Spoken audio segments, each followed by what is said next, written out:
ओम नमो भगवते वासुदेवाय। ओम नमो भगवते वासुदेवाय। ओम नमो भगवते वासुदेवाय। नारायणं नमस्कृत्य नरं चैव नरोत्तमं देवीं सरस्वतीं व्यासं ततो जयमुदीरये। नष्टप्रायेषु अभद्रेषु नित्यं भागवत सेवया भगवती उत्तम श्लोके भक्तिर्भवति नैष्टिकी। श्रीमद् भागवतम प्रथम स्कंद पंचम अध्याय श्लोक संख्या 33।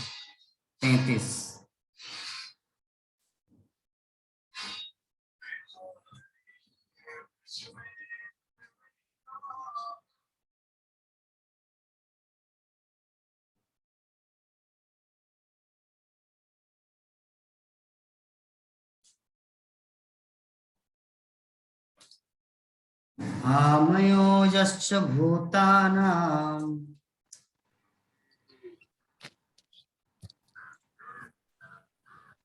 जायते जेन सुब्रता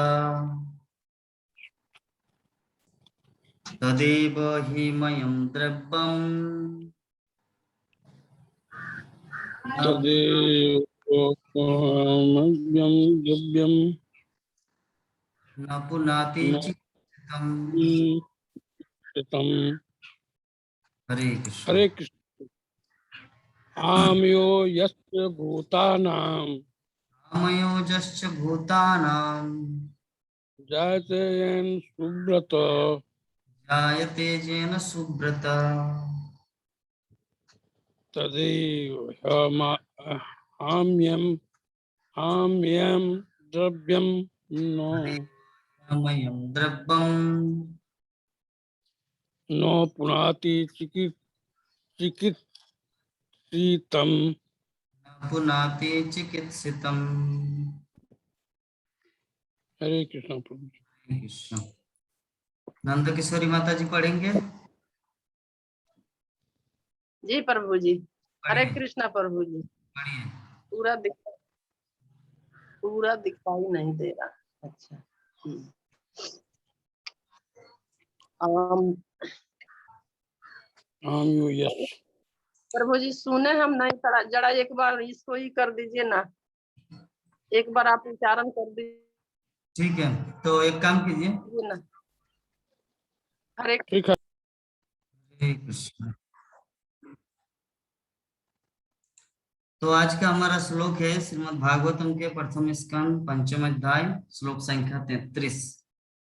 आमयोजश्च भूतानां जायते जेन सुब्रत तदेव ह्यमयं द्रव्यं न पुनाति चिकित्सतम्। प्राण मोहन प्रभु जी आज पढ़िए, तो पढ़ पाएंगे अनुवाद तात्पर्य? हाँ पर पढ़िए। शेष पुरुष क्या भैषज विज्ञान की विधि से प्रयुक्त की गई कोई वस्तु उस रोग को ठीक नहीं कर देती, जिससे ही वो को रोग उत्पन्न हो। ठीक देती जिससे ही वह रोग उत्पन्न हुआ हो। हम्म, तात्पर्य कुशल चिकित्सक अपने रोगों की चिकित्सा अनुपान द्वारा करता है।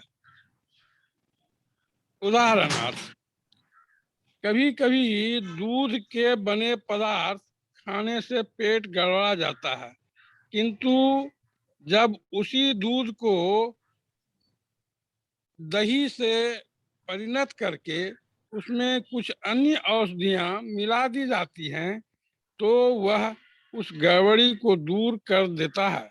इसी प्रकार भौतिक जगत के ताप त्रय को केवल भौतिक कार्यों से दूर नहीं किया जा सकता। ऐसे कार्यों को उसी तरह आध्यात्मिक बनाने की आवश्यकता है। जिस प्रकार पहले लोहे को अग्नि में तपाकर लाल कर दिया जाता है और तब अग्नि अपना कार्य करती है। इसी प्रकार किसी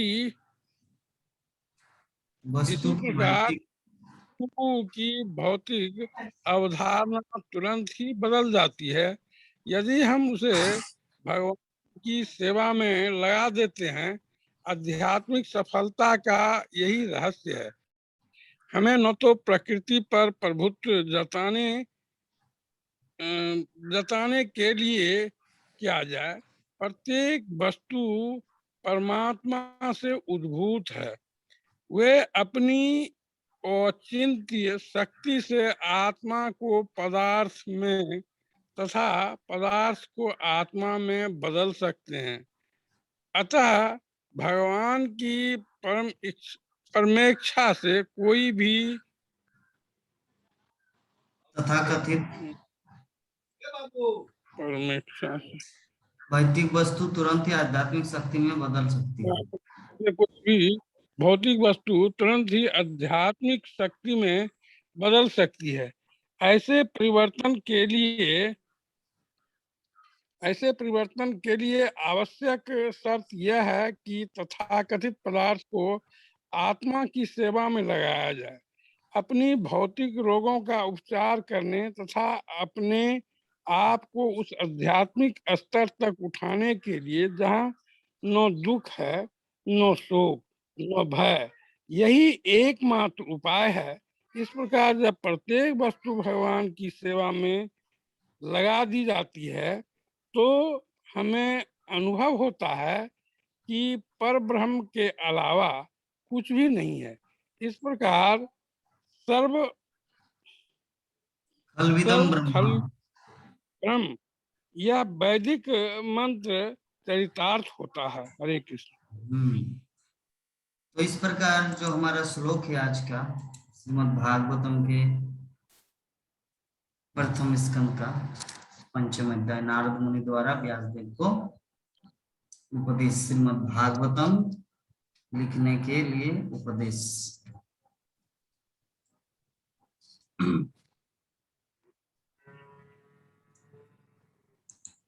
तो नारद मुनि बता रहे हैं कि हे श्रेष्ठ पुरुष, व्यासदेव को क्या बता रहे? श्रेष्ठ पुरुष। श्रेष्ठ पुरुष का अर्थ होता है महान व्यक्तित्व। हम लोग किसी भी व्यक्ति विशेष को नहीं बोलते श्रेष्ठ, आप तो महान है। महान उसी को बोला जाता है जो महान काम करते हैं। और महान काम क्या है इस संसार में? भगवान की सेवा करना। तो श्रील व्यासदेव ये जो इतने सारे वेद वेदांत साहित्य की रचना किए जनसाधारण के कल्याण के लिए, लोगों को भगवत भावनामय करने के लिए, लोगों को भगवान की लीला कथाओं को श्रवण कराने के लिए जो सामग्री अर्थात वैदिक साहित्य ज्ञान प्रदान किए, तो इसीलिए वो महान है। तो नारद मुनि इस चीज की व्याख्या उनको कर रहे हैं कि हे श्रेष्ठ पुरुष, हे महान व्यक्ति। उदाहरण देके नारद मुनि उनको समझा दिए। तो श्रील प्रभुपाद तात्पर्य में यहाँ पर बहुत ही सुंदर ढंग से समझा रहे सबको। क्या कि जो कुशल चिकित्सक होता है, जो डॉक्टर होता है, एक्सपर्ट डॉक्टर, वो अपने रोगी की चिकित्सा अनुपान द्वारा करता है। अनुपान का अर्थ श्रील प्रभुपाद क्या एग्जाम्पल दिए, जैसे हम लोग अगर ज्यादा मात्रा में दूध पियेंगे तो क्या होगा? पेट गड़बड़ा जाएगा, है ना। तो दूध और दही अंतर क्या है? दोनों तो एक ही चीज है, दूध ही दही है। लेकिन दूध से आपका पेट खराब हुआ, लेकिन दही से आपका पेट ठीक होगा, है ना। उसी प्रकार नारद मुनि यहाँ पर व्यासदेव को बता रहे कि आपने जो इतने सारे वेद वेदांत साहित्य की रचना किए जिसमें लोग पूरी तरह से गड़बड़ा गए हैं क्योंकि उनको भक्ति का ज्ञान पता नहीं। वो जैसे उस दिन गीता माता जी बता रहे, हे सोम मुझे ये दो, हे सोम वृष्टि प्रदान करे, हे सोम। तो ये जो भौतिक लालन और वासना, विषय वासना, कामना वासना, इससे क्या है ना, लोग पूरी तरह से भगवत भक्ति से दूर चले, क्योंकि भगवत भक्ति का उनका कुछ ज्ञान ही नहीं। व्यक्ति के पास जब तक भगवत भक्ति का कुछ ज्ञान ना हो तब तक वो भक्ति कैसे करे? क्योंकि वैदिक साहित्यों में ऐसे ही भरा पड़ा है कि मुझे ये मिले, धन मिले, जन्म मिले, सुंदर स्त्री मिले, ये मिले, वो मिले। तो शास्त्रों में ये सब दूध की तरह गड़बड़ा गया है, पेट खराब हो चुका है। तो अभी वो जो पेट गड़बड़ उसको कैसे ठीक किया जाए? दही से। वो दही है श्रीमद् भागवत। दही। श्रीमद् भागवतम से ही उसको ठीक किया जा सकता है। हाँ, जैसे दही से जैसे जिसका दूध पी के जो अपना पेट गड़बड़ा चुके हैं उसको दही खाने से ठीक किया जाता है, उसी प्रकार जो वैदिक साहित्य रूपी उपनिषद, कल्पवृक्ष, ये पुराण साहित्य, महाभारत, ये सब में जो जिसका गड़बड़ा चुका अपना जीवन, तो एकमात्र दही खा के ठीक किया जा सकता है। और दही है श्रीमद् भागवत महापुराण। नारद मुनि व्यासदेव को समझा रहे। हाँ,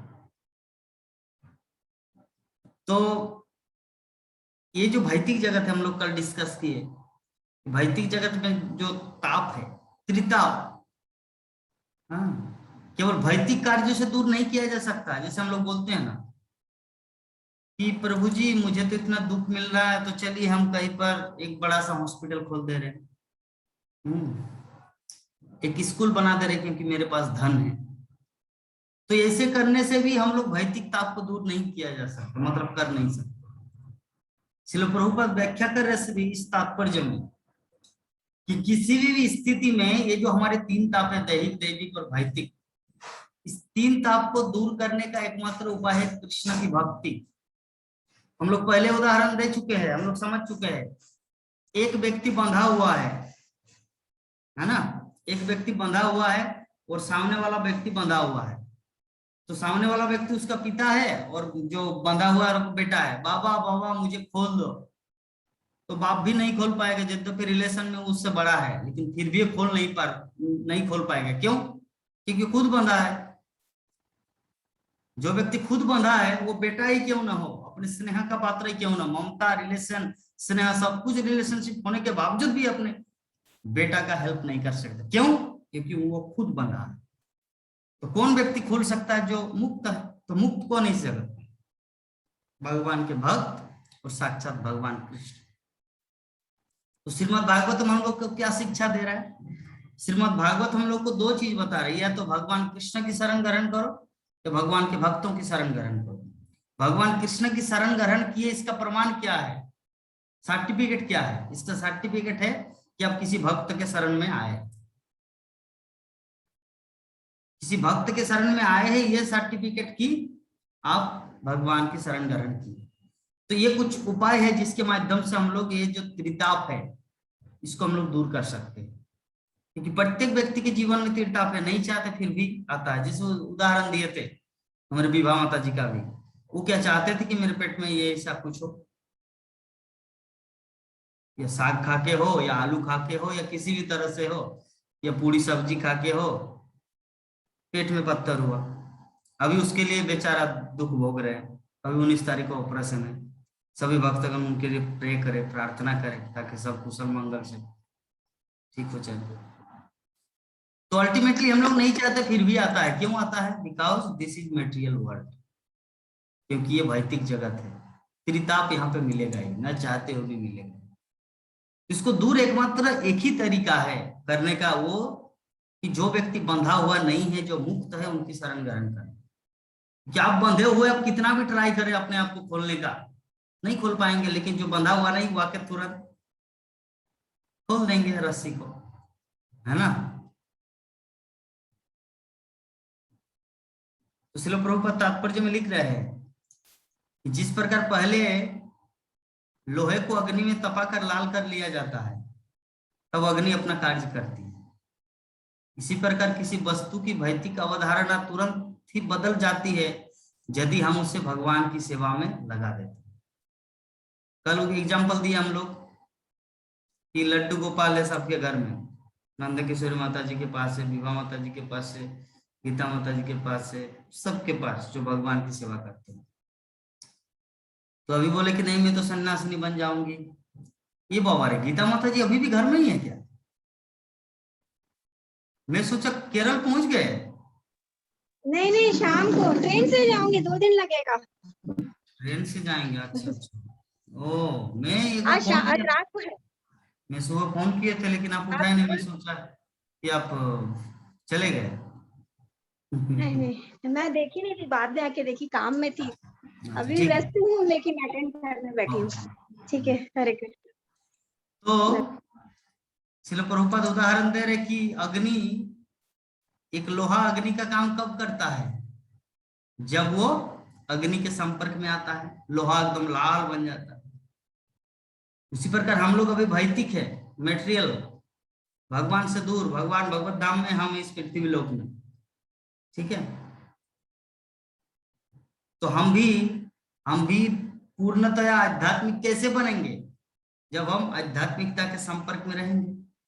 तो आध्यात्मिकता का संपर्क क्या है? श्रीमद् भागवत का कथन सुनना, हरि नाम का जप करना, जो भी है भगवान श्री कृष्ण से रिलेटेड, वो कुछ भी किया जाए ना, वो लोहा को तपने के बराबर माना जाता है। वो अध्यात्म के साथ है, वो कृष्ण के साथ है, और यही प्रैक्टिस उसको भगवत धाम ले जाएंगे।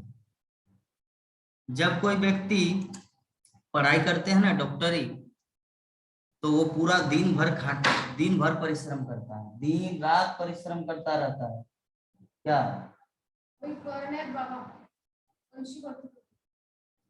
उठाओ फोन और बात करो। अरे बात करो ना, क्यों डिस्टर्ब करते हैं यहाँ पे?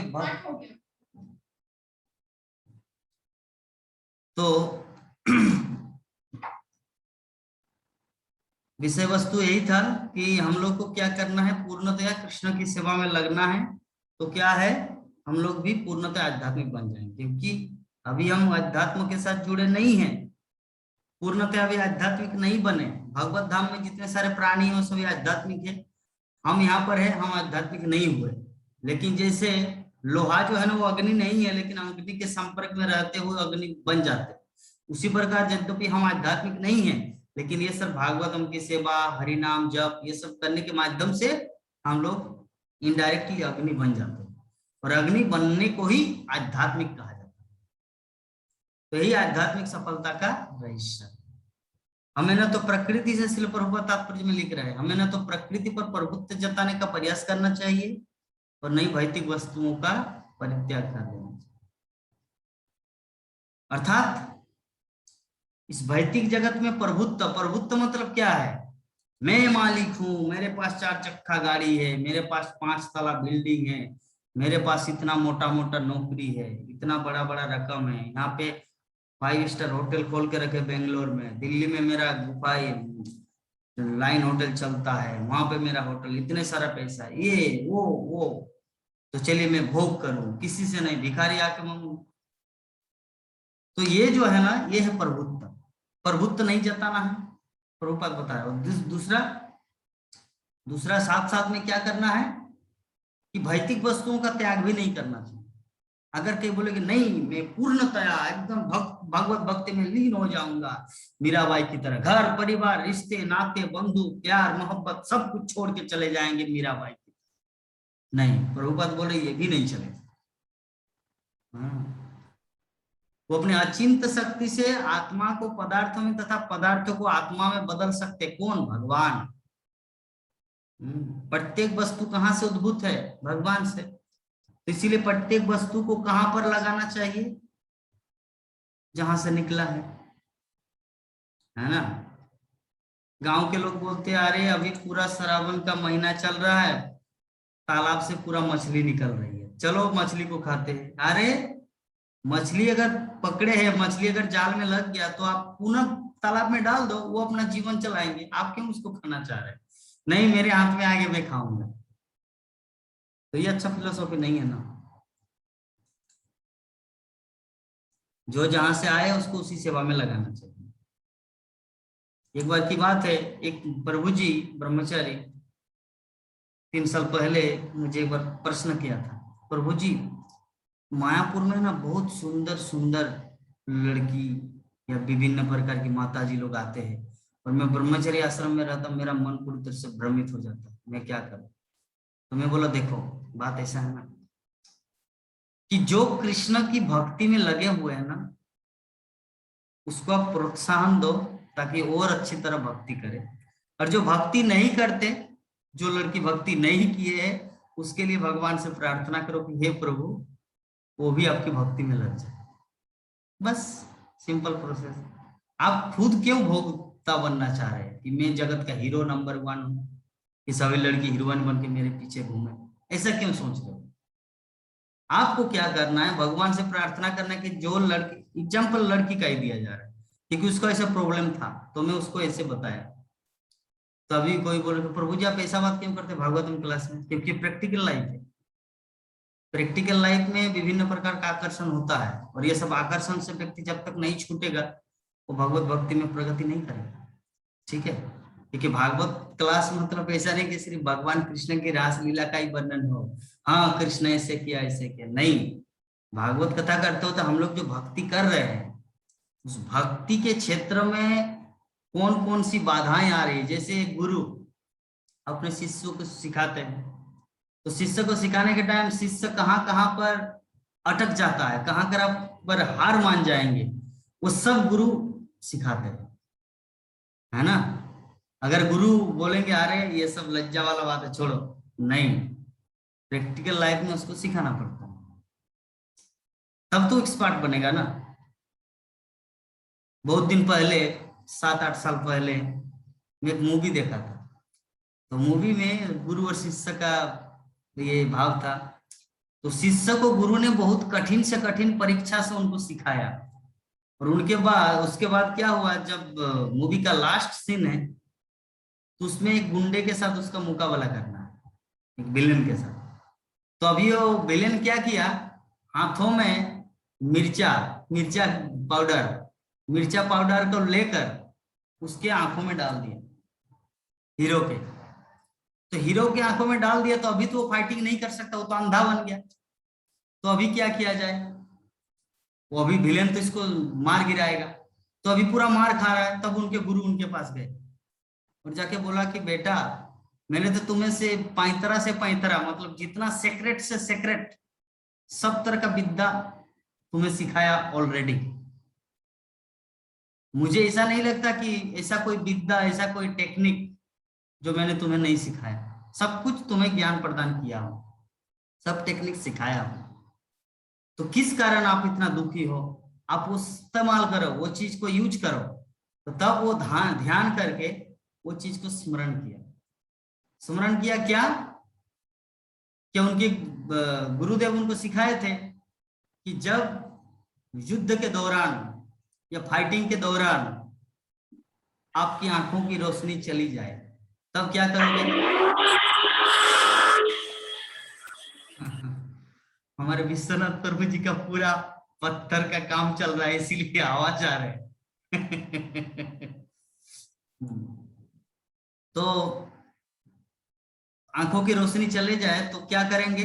तो वो ये क्या किया, उनका गुरु एक डंडा मारा तो फिर पूरा मार खाया, फिर मारा, फिर मार खाया। इस तरह मार खाते खाते 1 दिन नहीं, 2 दिन नहीं, 3 दिन, पूरा महीना बीत गया। उसके बाद वो सीखा, जैसे डंडा मारा तो फटाक से पकड़ लिया, आंख बंद है, पट्टी लगा हुआ। तो वो जो यहाँ पर जो मल्ल युद्ध हो रहा है उनके साथ, हीरो के साथ विलेन का, तो विलेन जैसे उसको दूसरा प्रहार करने वाले तुरंत उसको पकड़ लिया, क्योंकि वो स्मरण में आ गया कि उनके गुरु से जो सीखा था। ठीक है, और उसको पकड़ लिया और उसको मार दिया।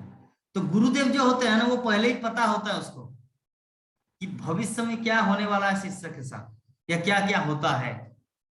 तो इसीलिए ये एग्जाम्पल के माध्यम से मैं ये समझाना चाहता हूँ भक्तों को कि ये जब हम प्रैक्टिकल से भी प्रैक्टिकल, अति से अति, गुह्य से गुह्य, इवन लज्जा वाली भी बात हो जाती है, वो भी मैं बोलता हूं। क्यों?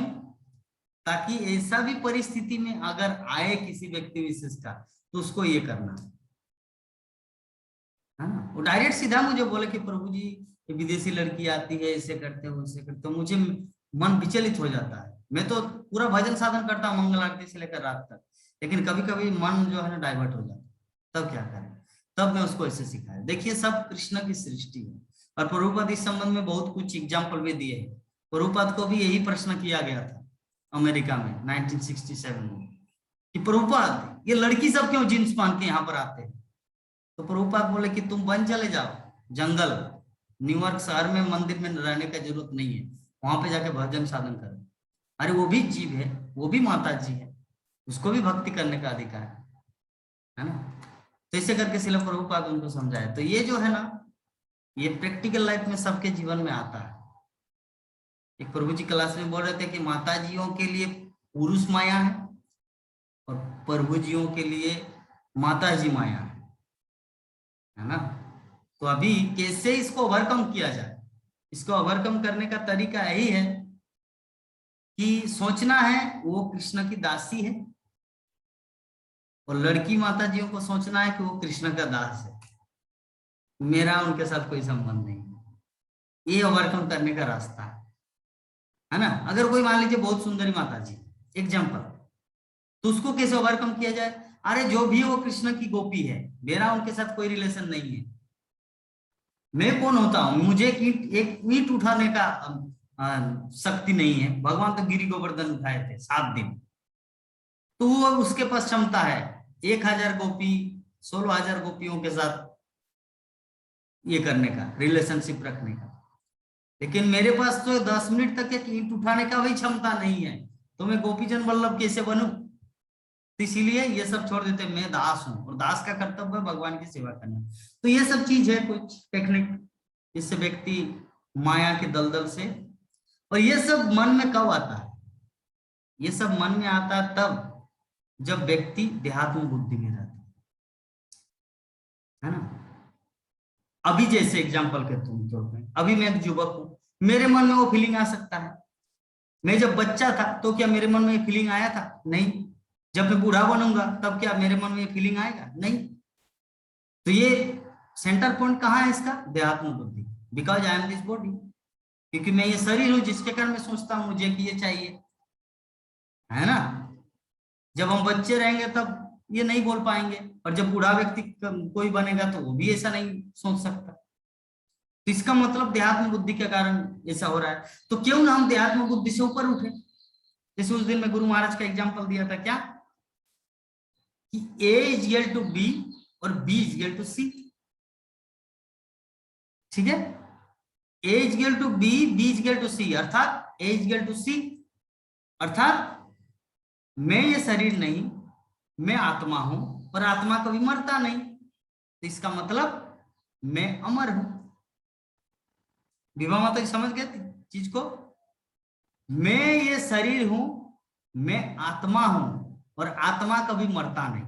तो आत्मा कभी मरता नहीं मतलब तुम तो शरीर नहीं, तुम तो आत्मा हो। इसका मतलब हम अमर है।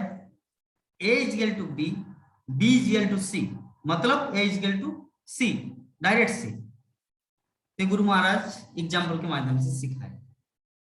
तो ये सब जो कुछ टेक्निक है ना, ये आत्म तत्व ज्ञान, आत्म साक्षात्कार का ज्ञान, ये तत्व को हम लोग को समझना है, तब हम लोग ये सब माया के बंधन से छूट पाएंगे। क्योंकि ज्ञान जो है ना, भगवत गीता में भगवान श्री कृष्ण बोलते हैं,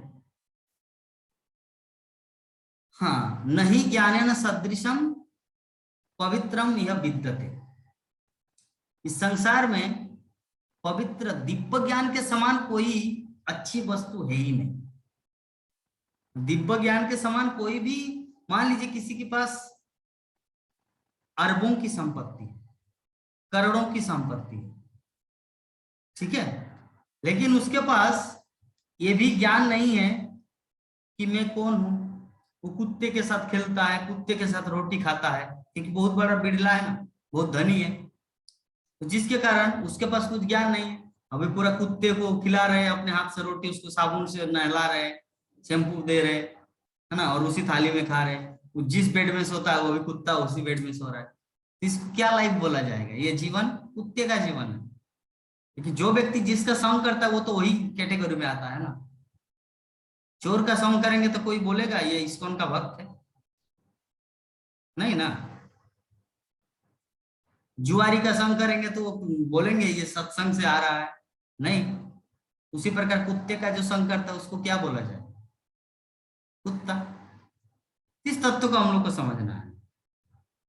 हाँ, तो उसी प्रकार अल्टीमेटली हम लोग को समझना क्या है, ये जीवन के माध्यम से, इस जीवन से हम लोग को यही चीज समझना है कि किसी भी परिस्थिति में कृष्णा जो हमारे साथ है वो हमसे छूट न जाए। और ये तभी संभव है जब हम लोग ऑलवेज ये भगवान की लीला कथाओं को श्रवण करेंगे, हरे कृष्ण महामंत्र का जप करेंगे और भक्तों का सम्मान करेंगे। जितना हम लोग भक्तों का सम्मान करते हैं उतना हम लोग भक्ति में आगे बढ़ते हैं। एक भक्त को आप निंदा करके देखिए, आप भक्ति से पतित हो जाएंगे।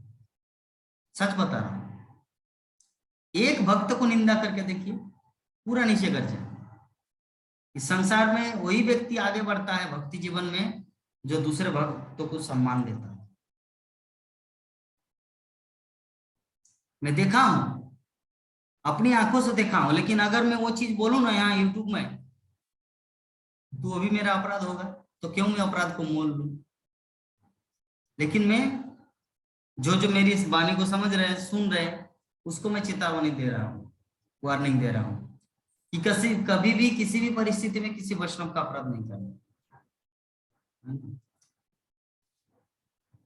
हम लोग देखे इसे, कुछ दिन पहले ही एक देखे, उससे भी पहले देखे कि भक्तों के प्रति उनका सम्मान ही नहीं, इसीलिए बिछड़ गए, दूर गए, भटक गए। ऐसा ही होता है। इसीलिए सर्वदा वैष्णव को सम्मान, क्योंकि वैष्णव के हृदय में साक्षात भगवान वास करते हैं, विष्णु। वैष्णव के हृदय में भगवान विष्णु वास करते हैं। आप विष्णु मंदिर में पूजा अर्चन करेंगे और वैष्णव को नेग्लेक्ट करेंगे तो क्या विष्णु प्रसन्न होगा, भगवान कृष्ण प्रसन्न होगा? नहीं।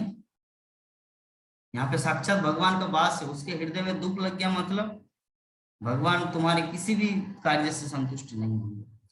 तो ये सब तथ्य को हम लोग को समझना है और अपने जीवन को चलायमान करना है, क्योंकि भक्ति विधि इतना सूक्ष्म है। भक्ति विधि इतना सूक्ष्म है, जैसे देखिए हमारा ये मेटेरियल लव और भगवान के प्रति जो प्रेम है, इसमें अंतर है, बहुत अंतर है। कैसा अंतर? जैसे कोई एक व्यक्ति है, वो किसी, जैसे मान लीजिए कोई एक लड़का है, वो किसी लड़की से प्रेम करते हैं, तो बस वो उसको भी प्रेम करे, बाकी किसी से प्रेम करे या ना करे कोई फर्क नहीं पड़ता, उसका प्यार मोहब्बत चलता रहेगा। लेकिन भक्ति जीवन में जो कृष्ण से प्रेम है ना, अगर कृष्ण से प्रेम करेंगे लेकिन उसके भक्तों से प्रेम नहीं करेंगे तो प्रेम सक्सेसफुल नहीं होगा। दिस इज द डिफरेंस, ये अंतर है। एग्जाम्पल, मान लीजिए एक लड़की वो कॉलेज में पढ़ती है, तो अपने माता पिता से दूर हॉस्टल में रहती है और किसी लड़के के साथ उनका लविंग अफेयर्स हो गया। तो लड़का बोले कि मैं अभी नौकरी में लग गया, मुझे एक जॉब मिल गया, तो चलो तुमको भगा के ले जा रहे, ठीक है। तो लड़की बोले कि नहीं मेरे घर वाले तो नहीं मानेंगे। तो बोला अरे यार घर वाले से क्या मतलब है, मैं तुमको प्यार करता हूँ, you love me, I love you, so what is the problem. तो समझता कहाँ है? तो ठीक है राजी, तुम भी राजी मैं भी राजा, तो दोनों घर से फरार हो गए, भाग गए, अभी जीवन जीविका चला रहे, उनका जो प्रेम है वो सक्सेस हो गया। ये तो मेटेरियल लव है। आप उसके चाचा से प्रेम करे, आपकी सासू माँ से प्रेम करे, उनके ननद से प्रेम करे या ना करे कोई फर्क नहीं पड़ता, आप उससे प्रेम कर रहे हैं जिसके साथ आप हैं। लेकिन ये मैटर भगवान के साथ मोल नहीं खाता। मान लीजिए गीता माता जी सोचेंगे प्रभु मैं किसी भक्त को सम्मान करूं या ना करूं उससे क्या मतलब है, मैं तो कृष्ण से प्रेम करता हूं ना। आप सोच सकते हैं, लेकिन वो प्रेम सक्सेसफुल नहीं होगा, क्योंकि कृष्ण का प्रेम और मेटेरियल लव में अंतर है। मेटेरियल लव में आप किसी व्यक्ति विशेष से प्रेम करते हैं, बाकी किसी से करे या ना करे कोई फर्क नहीं पड़ता, आपका प्रेम सक्सेसफुल है। लेकिन भक्ति जीवन में वैष्णव सदाचार वेरी इंपॉर्टेंट। आप भक्ति कर रहे हैं, कृष्ण से प्रेम कर रहे हैं, एक वैष्णव अपराध करके दिखो, दूसरा दिन आपका क्या हाल होगा, पतित हो जाएंगे तुरंत, इमीडिएटली गिर जाएंगे। चित्रकेतु महाराज कितना परम वैष्णव थे, लेकिन शिव जी के चरणों में अपराध किया कि देखो ये शिव जी ब्रह्मचारियों को क्लास दे रहे संन्यास आश्रम का, और अपने पत्नी को जंघाओं के ऊपर बैठा के गोद में बैठाकर भागवत कथा बोलते। ए जो वर्ड बोला थोड़ा सा चित्रकेतु, दुर्गा देवी बोले कि तुम असुर बन जाओ, इमीडिएटली बिकम असुर नेक्स्ट लाइफ, दूसरे जीवन में वृत्तासुर असुर बन गया। इस तरह और भी कितना जीता जागता उदाहरण है आपको बता रहे। रूप गोस्वामी राधा कृष्ण की लीला दर्शन कर रहे हैं, गीता माता जी मोह जंजाल में मत पड़िए, राधा कृष्ण की लीला देख रहे हैं, राधा कृष्ण की लीला अपनी दिव्य दृष्टि से। ठीक है। एग्जाम्पल देखिए, आप लोगों से जो बात करें, यहाँ पे मेरा लैपटॉप रखा हुआ है, तो लैपटॉप के पीछे में मान लीजिए कि एक व्यक्ति विशेष है, तो उनको देखकर मैं उसको बोलूं, तो आप लोग क्या सोचेंगे, ये प्रभु जी हम लोग को गुस्सा दिखा रहे।